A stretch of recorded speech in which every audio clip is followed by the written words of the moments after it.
Not a whole lot of thrill in Game 2 on Monday night, but a thriller here. It all came down to a single heave-ho and a prayer unanswered, an INT at the end of the game. And Atlanta hangs on, albeit through a lackluster effort. Kirk Cousins kept his interception streak alive, but Atlanta stays alive with a victory here, trying to keep pace with a Buccaneers team that looks far, head and shoulders better in that division. But it's a W on Monday night for Atlanta, back in the win column.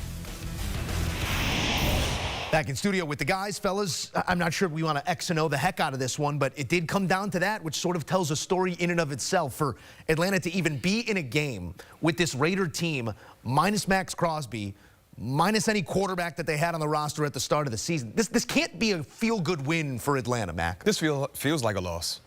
And I know I harp on when it comes to NFL football. You get the win. Yeah, the wins are very, very important. There's no such thing as style points. But in tonight's matchup, playing against a team like Joe just alluded to, that's bad, right? Desmond Ridder, they just picked him up. I don't know if he was in the car pickup line, but he was at home watching football like us. He comes into the lineup because Aiden O'Connell's injured, no Max Crosby, and you're in a Hail Mary play in terms of winning or losing this ball game. For Atlanta, you needed to show style. You need to win in a convincing way just to boost the morale of the team, the confidence, and try to make this thing extremely sticky with the Tampa Bay Buccaneers. Because to my point in terms of what we did not see with Atlanta, think about what we saw with Tampa yesterday playing against a playoff caliber team on the road in the Chargers. Whew. Came out playing around, not playing around. Different class. Came out running out of the blocks. They wasn't trotting. They wasn't speed walking. They came out sprinting. Well, tonight for Atlanta, they were speed walking. And they didn't do a good job in speed walking at all. They got to find a way to get things going. To your point, Kirk Cousins, 11 of 17, one touchdown. 112 yards. 112 yards. The one bright spot, they ran the football well collectively with Algier and Bijan Robinson. But at some point in time, your money guy, Kirk Cousins, has to deliver if you're trying to get into the playoffs, because we all know one thing. Only one team from the NFC South is getting into the playoffs, and that's the team that wins the division. Now, you tell me which team is thriving and which team is surviving. I'll let you guys answer the question. Look at that, B-Mac. I like that. But I will say this, looking at what the Falcons did and just picking apart the seed's success, right? I love what I saw defensively, the physicality that they came out with and punched the Raiders in the mouth. Then we talk about the run game, but to me, it all boils down to them trying to realize where they're good, where are they good at. And I think they know, but they don't want to admit it. They're good at running the football, and what we saw tonight, they're good at playing attack-style defense. The problem is they want to let Kirk Cousins be the story. This is your way to success. Bijan Robinson and Tyler Algier. And with the way the defense played today, this is the type of way you can win ball games. They really wore down or matched the physicality of the Las Vegas Raiders. But when you try to get back there and allow Kirk Cousins to throw the football consistently, I know you have some good options, and we saw a great catch by Drake London. We've seen Kyle Pitts get involved, but to me, they should really lean into who they are physically. They are a run-based football team with an attack-style defense, but the ego and wanting to justify the big contract for Kirk Cousins won't allow them to have consistent success. 37 of their 57 plays did find them on the ground in this one. Maybe you lean it even further towards that run game because of what your quarterback has lacked as of late. Mac, you sat in that chair and said, this is the last chance for Kirk Cousins. He has to prove something to keep his job. They win this game, so likely not going to move on from the quarterback and go to Michael Penix with the season on the line. Would be a tough incubator to bring a rookie quarterback into, a tough moment to ask of him. It's Kirk rest of the way now, no? Yeah, it is. And they won the ball game, which is a plus, but it was an ugly win.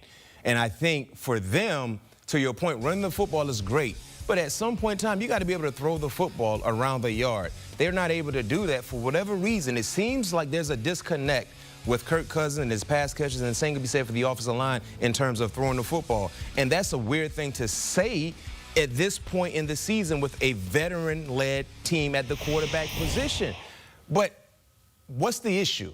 Because when you look at the first 9 ball games, we saw Kirk Cousins throwing it around. Now we're seeing a guy who seems to be a bit conservative, seems to be a bit shell-shocked. The aggressiveness is not there, and maybe because he's been turnover prone. But you cannot play that way in the National Football League at the quarterback position. You need to go ahead and get some of that same sauce that Baker Mayfield has, and he can care less who he's throwing the football to, but he's going to throw it. You know, you would never win a fight when you don't throw punches. You have to find a way to throw strategic punches and make sure you connect when that happens. And right now, it seems like Kirk Cousins is playing a bit cautious. You know what I mean? And I understand it, but someone has to say, turn it loose. You don't have to drive the speed limit every time. You're not in the residential area. Sometimes get on this interstate and let it go. I will say this, though. Like, history is an amazing thing because we can learn from it if we are not if we want to just continue to go with the status quo. In this situation, this is so much like Jim Harbaugh with Alex Smith and Colin Kaepernick. You have a chance to enhance your offense. Kirk Cousins is helping you win games, right? They won tonight. But maybe this guy gives you a little bit more moving forward. Maybe he can take the baton from Kirk Cousins and carry you into whatever the postseason is. So are you calling for a switch? I'm calling for a switch. I don't disagree with the premise behind what you're saying, but asking Michael Penix Jr. to be introduced to NFL football in Week 16 isn't fair to him. I agree. No? But at the end of the day, we've seen him. He's coming in. He came into the league as what, like a 6-year player? He's played a lot. He's played a lot of football. Yeah. He played postseason football. I know it's college, but we've seen him battle tested, and he may be chomping at the bit. Like, I got to show them why they should go with me. I feel like if we were going to see that happen and towards this hypothetical that Emory laid out for us, tonight would have been the game to do so. Maybe you see it happen if that Hail Mary gets caught. Maybe you see it happen if we didn't get a call that we got at about the 4-minute mark, and I think we want to roll the tape here. But would have been plenty more clock for the Raiders to move that ball down the field, maybe not even find themselves in a Hail Mary situation. Robert Spillane coming on a free runner, knocks that one down and called for roughing the passer, extends the drive for Atlanta. They juice more of that clock. That means less clock for the Raiders once they got that ball back. I'm not going to ask you if it's roughing the passer or not because obvious answer here, but what has that call come to if that is in a way not deciding a game, but possibly affecting outcome, Mac? It's a bad call. I understand you want to protect quarterbacks, and you've done a great job, the league has, in terms of protecting the quarterback. But you have to be cautious in what you determine to be a penalty and not. Robert Spillane didn't even drive his body into Kirk Cousins. Robert Spillane played the football play exactly how he's been taught to do so.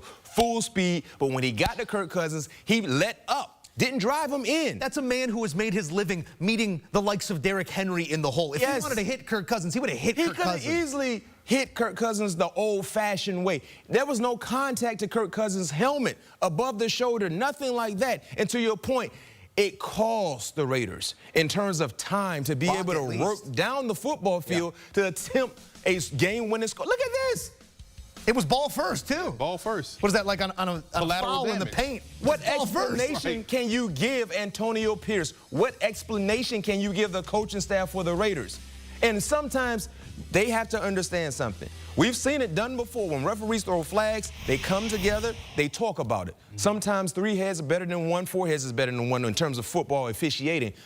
Is that sure? You sure? I don't think it was. Pick the flag up. Yeah. We've seen it time and time again. And like I said, I'm not saying that's why they lost, but that was valuable time that was wasted because that extended the drive for Atlanta, and they eventually punted the football to the Raiders. So these are things that have untimely surfaced this season. Think about how many face masks have we seen not called in terms of quarterbacks in the pocket. Caleb caught one tonight in game 1. Like you pick and choose when you really want to protect the quarterbacks, overly protect them, because Sam Darnold got Thursday night against the Rams. And so so money moved in Vegas because of that one. Yes, no question. My thing is this, like that happened at 3:48 in the ball game. So because of that penalty, that allowed them to get to the 2-minute warning and then kick the ball. So think about what we just watched, the Hail Mary, right? So imagine another minute 48 for the Raiders. They were at the 40-yard line through a Hail Mary. They probably could have had a regular, normal drive and gotten a better position to score the game-winning points. Yeah. It's a proud Fenwick Fryer, Robert Spillane. But also, too, shout out to my guy, tough call. You know, looking at it from another set of lenses, most Raider fans are happy they called that penalty because they lost. And we saw the signs in the stadium tank for sure. Sentient point as well, because with that loss, Mac, they are back to that first overall pick. They control all the cards, and they need a quarterback. In the Raiders on the clock by way of strength of schedule. Giants at number 2. Here's a look at the road ahead for the Atlanta Falcons. Giants, Commanders, Panthers, and an evil laugh. I mean, it's right there in front of you, ATL. What are you going to be? Probably a little shy of what Tampa's going to be. But we will see. 3 weeks to play in a division still up for grabs.